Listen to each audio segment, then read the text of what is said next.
Jermall Charlo, WBC champion at middleweight, confirms that Sergey Deryevchenko is the number one rated person for him to face. What up, Fight World? It's your boy Ego, and I'm back with some more boxing. Make sure you smash the like button. Also, subscribe to the channel for the latest and greatest in boxing. If you want to become part of the gang, notification gang, please hit the bell icon. Shout out to the Super Chats, channel donations, the Venmo donations, the Cash App, and the Patreon family. We working. Head over to the Patreon. Link is in the description of this very video. Or you can become a YouTube channel member by hitting the join button below, right by the subscribe button. Now, exciting news in the middleweight division, WBC champion Jermall Charlo. It was rumored, nothing official from PBC yet, that he was in the final steps or stages of securing a fight with Sergey Deryevchenko. Phenomenal fight. You got to respect and hats off to both if they get this fight done. Now, this came out, Mike Coppinger and The Athletic, they were one of the first people on the story to report it. I will put the link in the description so you can subscribe and listen in its entirety. But they also posted this snippet, and this is the follow-up. It said, thanks to Jermall Charlo for joining us. And you guys see, this is a clip from their interview that they did. So listen, the fight hasn't been finalized or announced as done, but this is a good sign, because the same very reporter who was one of the first people on the story and reported that his sources said that they're in the final stages of securing Charlo and Deryevchenko, the very next day he's interviewing with Charlo. And here's a quick snippet, but again, to listen in its entirety, you got to support, and I'll put the link in the description. It says, thanks, Charlo, for joining us. Jermall Charlo said he wasn't told the Sergey Deryevchenko fight is happening yet, but ... So again, it hasn't been finalized. Charlo's still hard at work training for whoever. And then they have it on Apple and Spotify, so you guys could take a listen to the podcast. But here it is. I mean, he's right there in the rank. He's number one in the world, so that's kind of what set up the fight. I'm not leaving nothing up to the judges. I'm trying to get more stoppage. I'm trying to be one of the ones to stop him. So you'll see how hard I've been training. Yeah, I mean, it's crazy because against Daniel Jacobs, he was dropped in the first round, and then he won. A lot of people thought he won that fight. That was a split decision. I'm a better finisher. I'm a better finisher than those guys, man. You obviously, right? Yeah. I mean, you're one of the best finishers in the sport, and I want to say that you have one of the best power jabs in the sport. I mean, you put Julian Williams on really unsteady legs with a jab before you knocked him out. That comes with it. Like I said, I train hard, man. They looking for the jab, but I got much in my arsenal. So, like, when I put it together and I'm feeling my best, and I'm bringing you the best Jermall Charlo, yeah, I don't got nothing to worry about. It's gonna be an entertaining night. It's gonna be a big fight. I come to fight, so it's not like I'm just want some random, just coming out of nowhere. Y'all know what I do. Wow, that excites me. Pause. That excites me. And I looked it up, and just to confirm, in case anyone was wondering, this is the WBC's official website, WBC middleweight, Jermall Charlo. It says franchise champion, which we'll get to that. But Jermall Charlo is the champion, and these are the other sanctioning bodies, IBF and WBO, so that's not really pertinent. But you guys see right there, Sergey Deryevchenko is the number one rated WBC person, number one rated middleweight for Jermall Charlo's belt. Now, a few things that I would like to add. You got to give a lot of credit to Jermall Charlo. Here's why. If this fight goes down, this is one of the best fights that we've seen or heard announced since this pandemic. So if they could get that done, I'm impressed, bro, because this is a great fight. In my honest opinion, and the great thing about new media and my channel is I don't have to rewrite history to do what I do. All I have to do is speak the truth. So when you lie, you have to remember your lie, because you might have to come back to it, or someone asks you a follow-up or additional question. You have to remember what you said. I know that when I cover boxing, I'm objective, I'm fair, and I'm reasonable, and I'm telling you the truth. So when I say what I say, you guys could go back. That's the great thing about this YouTube here platform.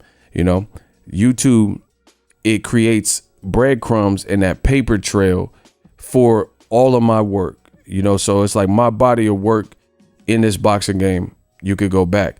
So in case you were wondering or you're new to the channel, you could go back to my Triple G versus Deryevchenko post-fight video. Again, this is one of the benefits about me being on YouTube and having that breadcrumbs and the paper trail, and the work doesn't disappear. It's all available to you. So you know what I'm saying before you today is the same thing I was saying back then. And if you go listen to that old video, I could pull it up if I want. You know, you could pull it up. You guys do the research. If you doubt me, you do the research. Immediately after the Triple G versus Deryevchenko fight, I was like, man, Triple G was in tough. I thought Deryevchenko beat him. Not only did I think that, there were other professional fighters like Big Baby Miller, Devin Haney, who were in New York for that particular DAZN card. And DAZN, or not DAZN, but reporters interviewed them, and you can find those floating on the internet.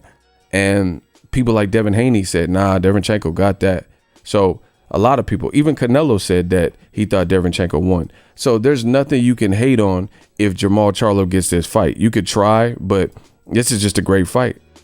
There's nothing you can say negative, because we all know Deryevchenko is the rightful winner and should have beaten Golovkin on that given night. So realistically speaking, Jermall Charlo versus Deryevchenko is actually, in my mind, a unification, because Deryevchenko should right now be a champion.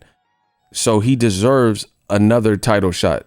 Charlo is a WBC champion. He deserves that, because, like, again, this should be a unification. That Triple G stuff, you know, he beat him. And the Jacobs fight was close. I thought Jacobs edged it, but it was close.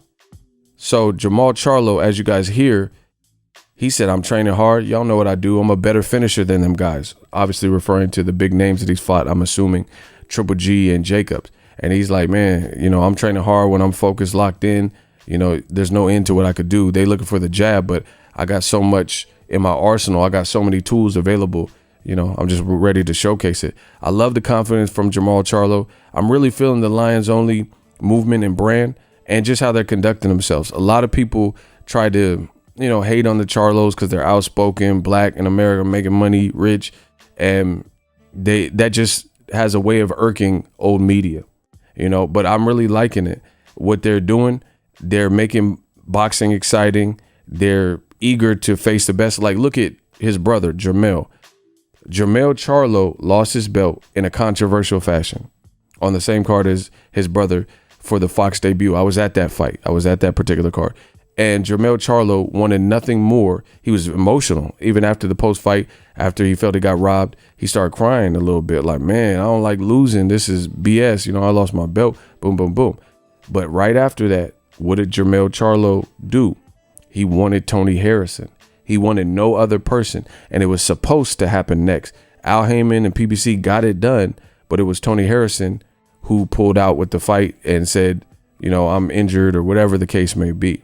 So you got to give a lot of credit to the Charlos, because they are seeking out, you know, legacy fights that help define them. You have to understand that there's going to be some guys, it's not going to be like boom, boom, boom, especially guys like the Charlos who others don't want to fight. Old media, they want to play dumb when it comes to certain fighters, oftentimes black fighters. They want to play dumb and act like, oh, why is Jermall Charlo, why has he not fought this person or this person? Knowing damn well, go to the WBC, he was down to fight Canelo and Triple G, but if you go to their own website, what does it say? Saul Canelo Alvarez, franchise champion. So how are we to blame Jermall Charlo for not getting the opportunities and the resume names such as a Canelo Alvarez at a Mexico, when we know that the WBC worked with Golden Boy and Team Canelo to franchise this man so he didn't have to fight his number one mandatory, Jermall Charlo. I can't blame him for that. Before Canelo beat Golovkin and inherited Golovkin's problems, Golovkin was the WBC champion, right? And Golovkin, it was Golovkin who did not fight Charlo either. 2 DAZN fighters. So you hear old media so desperate because new media has them against the ropes that they're saying Charlo's afraid of DAZN fighters and this and that. But DAZN fighters, they haven't made Canelo versus Triple G 3. DAZN hasn't got that done. Neither Canelo or Triple G has faced Andrade.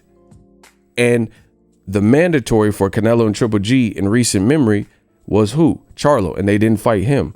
So it's a bad look because Jermall Charlo's really showing them up because because of Canelo deferred to the franchise champion, brand new position that they built for Canelo, right? So he didn't have to fight Charlo. The witness protection belt, they uplifted him. Now he has a non-transferable title. He has no mandatories. And all of a sudden, his mandatory Charlo just got wiped clean. It expunged off his record. But it doesn't get expunged from the minds of boxing fans. We all watch Triple G not fight Charlo. We all watch Canelo get franchised and not fight Charlo. So Charlo has a huge opportunity on his hands against a great fighter in Derevyanchenko, who again beat Triple G. And again, Triple G and Canelo, neither of them fought their mandatory Charlo. But Charlo, he's setting the gold standard, which is to me real boxing, because now that he's the WBC champion, as you see in this graphic, in this picture, and his number 1 rated basically contender or mandatory is who? Derevyanchenko. So if they get this fight done, how is it that Jermall Charlo can face his number 1? You guys see that this is not me making up stuff. Number 1 rated contender / mandatory, whatever. The number 1 rated, he has 1 WBC belt.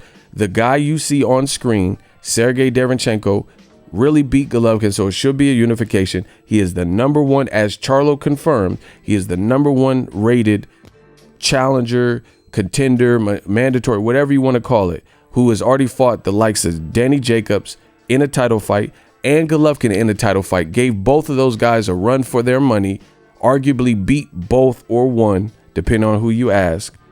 And guess who's fighting him?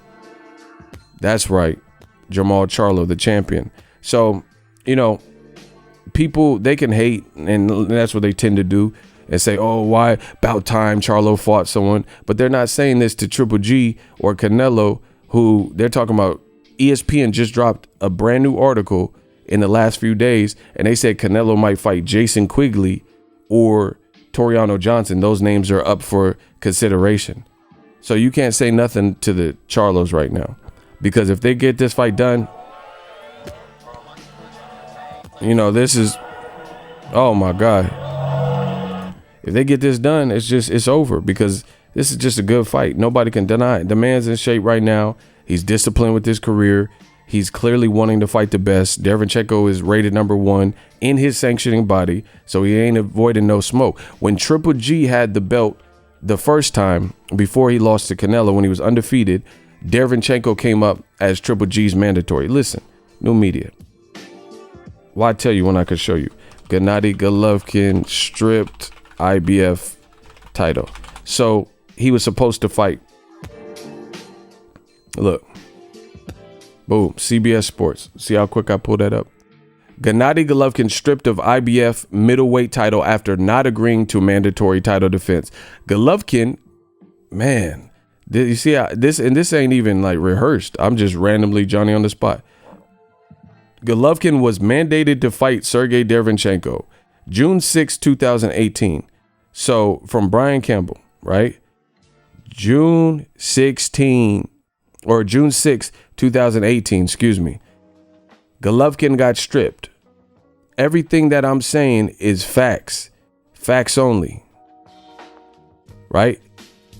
Golovkin got stripped of his title with the IBF when Canelo failed a drug test that people try to sweep under the rug, but he failed a drug test with the clenbuterol, and the Canelo Golovkin fight was off the table. So the IBF says, you fight your number 1 mandatory since you're no longer fighting the big kahuna, the big fight, because Canelo failed a drug test. Canelo had to withdraw, which we could, easily pull that. Canelo withdraws. Look, Canelo withdraws from the Golovkin fight. breaking news. You know, this is boom, ESPN. See how quick I pull this up? Canelo withdraws from a May 5th bout against Golovkin. That's because he failed a drug test. So the same year. So Canelo had a press conference because he had failed a drug test. And this is the same shirt he wore and everything. You guys could go, right? And he had to speak to the public because he failed a drug test. So the Canelo Golovkin 2 was put on ice. Canelo failed a drug test with the clenbuterol. So the IBF says, all right, Golovkin, you're the champion. Fight Sergey Derevyanchenko. But instead of fighting him, what did he do?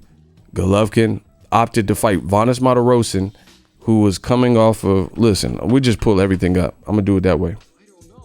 BoxRec, Gennady Golovkin. He was coming off a 2-year layoff and a loss, which I could prove all this relatively quick.